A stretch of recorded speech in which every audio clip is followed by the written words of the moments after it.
Ho, ho, ho. Merry Christmas. Enjoy this special Kissmas edition of Jim and Frank's Thursday Throwdown. Well, hello, Jim. It's Thursday. Let's have a throwdown. Hey, you know Let's what? have a special throwdown. It is. It's a Merry Kissmas Merry throwdown. Christmas throwdown. Thought we'd throw this one together for the special day.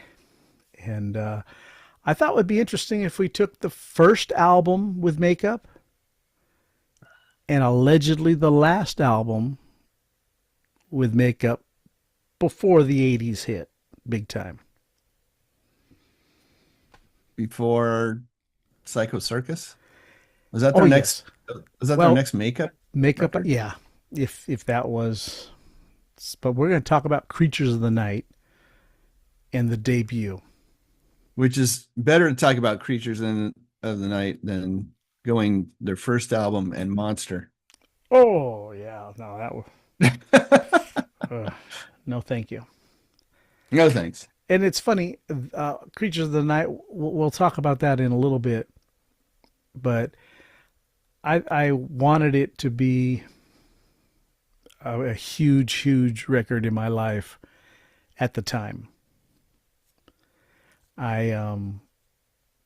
You know, albums like Dynasty and Unmasked left me a little drawn out on Kiss by that time because they had lost their flair and their hard rock sensibilities. Weirdly, those records have grown on me over time. Yeah. They're good pop rock records.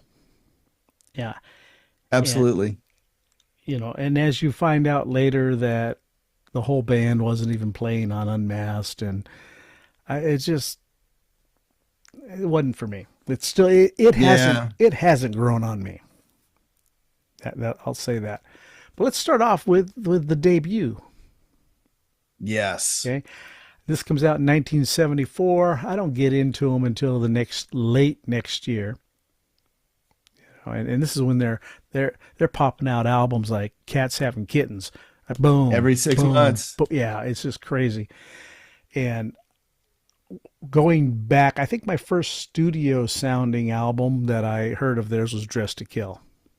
Right. Right. And absolutely loved that record. First record I heard by them, Dressed to Kill. 75. So then we go back and go check out the debut. It sounds different. It doesn't sound like Dressed to Kill. Doesn't sound like Dressed to Kill. No. And the problem I kind of had is I heard Dressed to Kill, Mm-hmm. fell in love with the band, heard Alive, Alive. Right. This is where the problem comes in. and then went back and heard all the songs that were on Alive Right. with the debut and then Hotter Than Hell. And everything sounded slow and kind of watered down almost. Right. Now Strutter, I think Paul Stanley has said through his career that this is his favorite song he's ever written. It's one of his. He knew when they recorded it that they'd be playing that forever because it was such a well-crafted song. Weirdly, I can remember back in the 80s and seeing bands cover Kiss in the clubs. Right. That was the song everybody covered was Yeah. Strutter. Mm-hmm. Understandable, It's a good right? tune. They weren't covering Rock and Roll All Night. They were Right. doing Strutter. It was I almost always thought Love Gun was his favorite tune, but I could see him saying that about Strutter too, because it's. Can I just say this? Almost every song on this record is a banger. yes. Yes.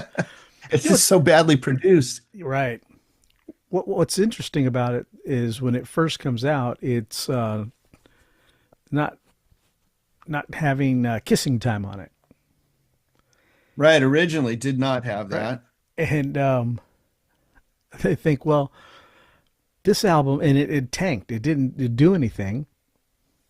So Bogart says, "Hey, I know what we do. Let's put a cover tune on it and revitalize it and have, have a new tune and put some fresh life into this album. And they Yeah, I do think their first single was Nothing to Lose. right. And it didn't catch on. Mm-mm. That's where they got the idea to release Kissin' Time. How do you feel about a Bobby Rydell tune from 1959, no less? Um, Other than maybe Love Theme from Kiss, it's the weakest song on the Yes. record. Now I understand Love Theme from Kiss because a lot of that has elements in their live show, their jams and stuff. I get it. I don't like it. It's always sound weak to me on the record. But I'm going to say this, and I'm going to offend a lot of our Kiss fan friends. They don't need to be doing cover tunes. They don't cover cover tunes well at all. When you go through their history, I'll say 2000 Man is the exception to the rule. I'll give you that. I'll give you that. But the stuff from Any Way You Want It and things like, oh, And then He Kissed Me. and then yeah, Oh, why? then She Kissed Me, the Right. Crystals. You can't beat the original. You No. just cannot. It's No. too good. And I've never liked when they've done cover tunes. So this album starts off with Strutter, and like you said, banger after banger. Nothing to Lose, Firehouse, Cold Gin, Let Me Know, and then we get Kissing Time. Deuce, which was their opener for forever. Long time, sure. Yeah. Love Theme from Kiss, 100,000 Years, which is one of my favorites, along with Black Diamond. Black Diamond. And I do like the way this slows down on the record too. It's like they just slowed that tape down and made it sound so warped as they go out. It's very warped. I think they almost let it run a little too long, but Well, it is. There is a little bit that probably should have pulled the plug a little bit sooner. But anyway, 100,000 Years I think sounds decent on here. it does. Yeah. The one that does not come anywhere near to Holding the Candle, I think, is Firehouse. Right. It's kind of clunky. So slow and Yeah. just Right. Yeah. It and sounds drudges just a along. little hollow. I agree. Well, what about Good tune. It's just not shining yet. and what about Kenny Kerner? He wasn't a producer per se, was he? I don't want. What was his I don't life? really know a lot about him, quite honestly. Well, him and Richie Wise were the two Right. producers, and Did it together. weren't they guys from Wicked Lester or something? I don't even recall. I have to go back and look at the history because it Don't know. seems like they were I don't know around the anything else band. they've done. Yeah, I don't either. So, well, this album went gold, but like you said, it didn't catch on in the United States till much later. But I would have thought uh, it would have had more sales. I think people went back and picked it up, but maybe not Yeah. a lot of people went back and picked it up. no, not until after a live hit. But I think if I was a little older at the time when that album came out, I would have picked it up on the album cover alone because I bought albums that way. Awesome album Yeah, cover. we've been like, wow, this looks wild. Yeah, I'll give this a shot. Again, that's how I got into Iron Maiden. Saw Eddie. Holy moly, this has to be good. Right. Yeah, and it was. And I probably probably would have enjoyed the album, and then I wonder what it would have been like to listen to that first, and then hear those same songs on live, and thought, holy cow, they are kicking it high octane now. Right. Yeah, but instead of when you go backwards, it's kind of like it's a little bit of a letdown. Well, they said that was by the time they got to Alive, that was a big part of the problem is that the albums never really captured what they were kind of all about. what they did live, Yeah. right? All right. Well, let's move forward to 1982, and I consider this the album where I was bamboozled, as many Kiss fans were, because the original cover has Ace on the album, and I remember initially listening to the album thinking, oh, Ace has picked up his chops. We've talked about this before. And then upon further listening, I'm like, that's not Ace. There's no way. Track one, side one, Creatures of the Night. Holy mackerel. Yeah. I was like, oh man, that doesn't sound like a Les Paul. Yeah. Yeah. We had people like Robin Ford on this album, Bob Kulick, Dick Wagner, Steve Ferris, right? Who did that song particular, Right. right? And I'm like, he, wow, he's using a whammy bar and he's doing this and that. And I'm like, yeah. And just clueless. Yeah. Like I said, at first, I really wanted to believe that Ace had just. I remember, I think I've told this story before, but I remember I had a 16 magazine and it had like 25 facts about Kiss. You know, they always had those silly things. And in the middle of it, I was like, oh, number 22, over the summer, Ace grew a beard. And I was thinking, like, wow, over the summer, Ace learned how to play guitar. Because all of a sudden, he's shredding.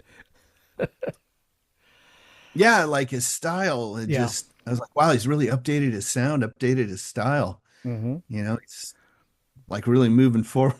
Yeah.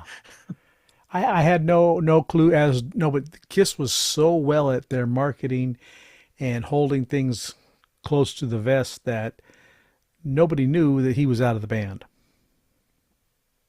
Right. And I don't think they were really worried about, hey, make it sound like Ace, because they knew Ace wasn't going to be around. Right. And then, okay, Creature of the Night title track. It takes off. It rocks. Love it. The whole album has a raw feel to it that kind of went into the Lick It Up era and all that. But this is where we really get the difference between a Gene Simmons song and a Paul Stanley song. Yeah. You know, the subject matter, the style of the song. And it didn't matter that there was a lot of outside writers on this record. But when Gene started singing his song, like second song, Saint and Sinner, it's just a Gene song. There's just no way about it. Gene Simmons song. Yeah. Had a co-writer on that too, though. Right. And we're talking, who did we end up getting? Brian Adams on that one? Jim Valance? Or was that one? I think it was somebody else on that one. Brian Adams was on War Machine. Rock and Roll Hell. And Rock and Roll Hell and War Machine. Those two, right. So, during this time, refresh my memory, the Killers album, did that come out before this or after this? Do you remember? Before. Before. Because songs like Keep Me Coming and Danger, they fit on that particular compilation style. The style of the song. Yeah, maybe so, but there's no I would say Paul's rocking a little harder on this record. Mm-hmm. I agree. And I think because I think they felt like they needed to up their game, right? There's no hold me, touch me on this. No. I mean, other than the ballad that's on here. I remember you and I having a conversation, and you said that you had read or you had heard that Paul had actually written that song about Ace Frehley leaving the band. I Still Love You, yeah.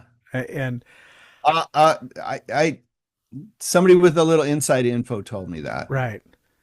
And one of my favorite, I'm not a big ballad guy for these rock bands, but Paul nails it.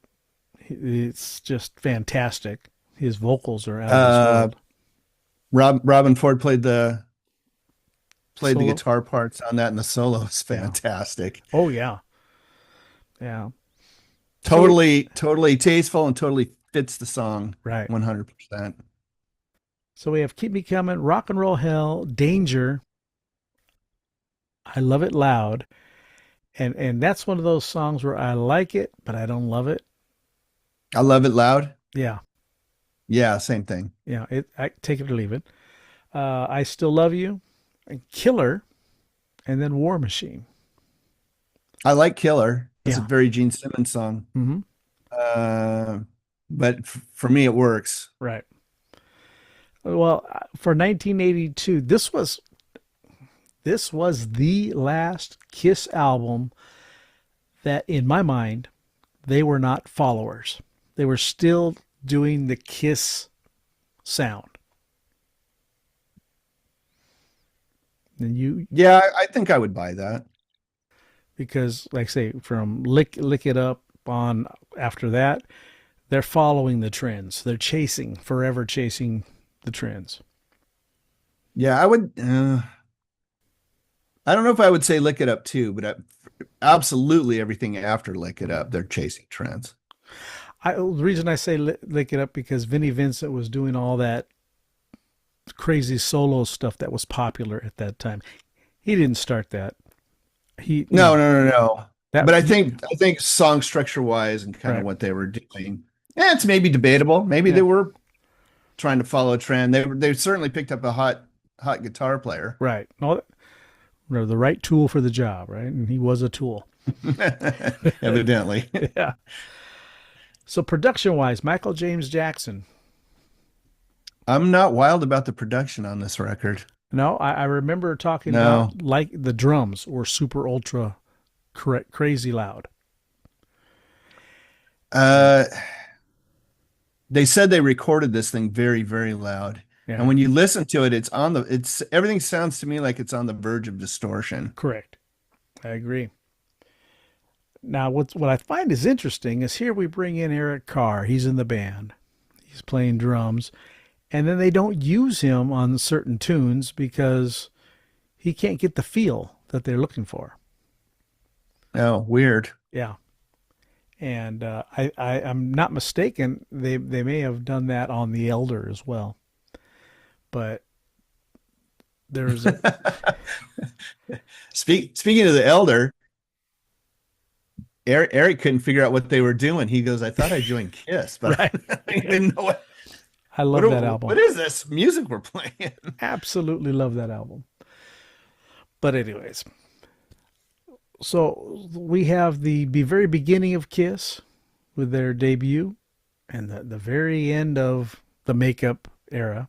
The last Ace Frehley Right. record. Well, this is where they really pissed me off, is when they put it out, a reissue of the record after they admitted Ace was gone and everything was happening. And if you back then, if you could read and you found out he didn't even play on the record and all this other stuff, they re-released the record with Bruce Kulick without Who didn't makeup. even play on the He record. wasn't even in the band at the time. No.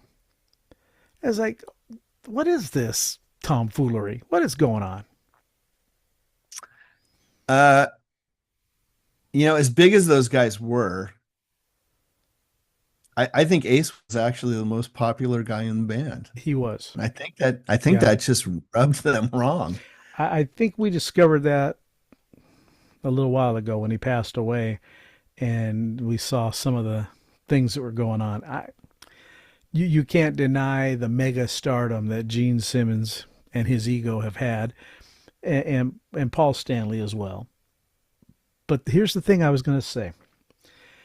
Ace was cool with makeup, and his fans thought he was cool without makeup.